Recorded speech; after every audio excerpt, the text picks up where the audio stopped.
দাদা এখানে খোকনের বাড়ি কোথায়? কোন খোকন?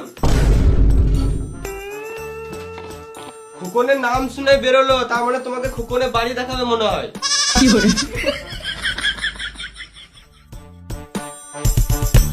ও দাদা পালাচ্ছ কোথায়? খোকনের বাড়িটা বলে যাও। আমি চিনি না। ও দাদা চললে কোথায়? খোকনের বাড়িটা বলে যাও। আমি বলছি তো জানি না। তোমার গলাটা কেমন চেনা চেনা লাগছে। আমার গান কোথাও শুনে হবে, আমি সিঙ্গার বটি। বেশ খোকনের বাড়িটা তো বলে যাও। আমি কখন কখন কাউকে চিনি না, আমার হাঁকা পেয়েছে তাই আমি ছুটছি। ও দাদা বললে তো যাও। দাঁড়াও গো একবার চুষে দেবো।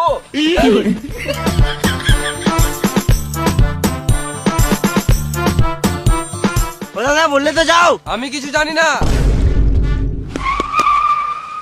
গাঁড় মারালো। উঠো কমলা, খোকনের বাড়িটা কোথায় দেখি দাও। মানে মরে গেল না তো? দেখি একবার চুষে দেবো।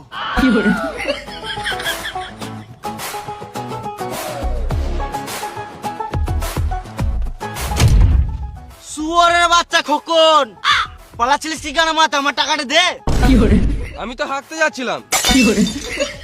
এই মারা, তোর টাকাটা নিয়ে আমি মরে যাবো নাকি? পরে মরবি, একবার খুল চুষে দি। আমি একেই তো মন্টি মনে করে টাকা দিয়েছিলাম। শুয়োরের বাচ্চা আমার নাম ভাঙিয়ে খেছে। আমার টাকাটা কবে দিই বল? এখন নয়, দুদিন পর দেবো। আমার ছেলে হাত ভেঙে গেছে তো, ওষুধ কিনতে হবে। এটা মেনে নিতে হবে। আমি তো ভুলেই গিয়েছিলাম। বেশ তাহলে টাকাটা পরে দিয়ে দিস। চ তোর ছেলেকে একবার দেখে আসি। ও আমিও তো ভুলে গেছিলাম, আমার ছেলে তো এখন হসপিটালে ভর্তি আছে।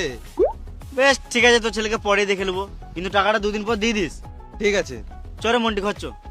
তোরা গাড়িতে এসছিস না, চ আমাকে বাড়িতে নামিয়ে দিবি।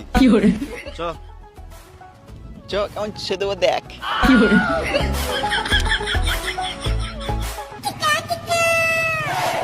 দাঁড়া দাঁড়া, আমার বাড়ি চলে এসছি।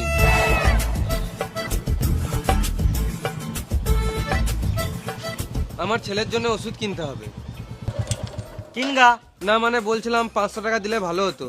শুয়োরে বাচ্চা, একে তো মন্টির নাম করে আমাকে 3000 টাকা মেরে নিলি। আমি আর 1 টাকাও দিতে পারবো না।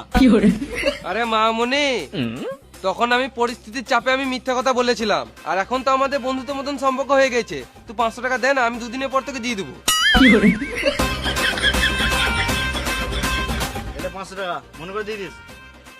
আমার নাম করে টাকা ধার লিয়েছিস, যদি না দিস আমার নাম মন্টি, তোর ছিঁড়ে নেবো ধুনটি, এই মেরে নেবে তোর পন্টি।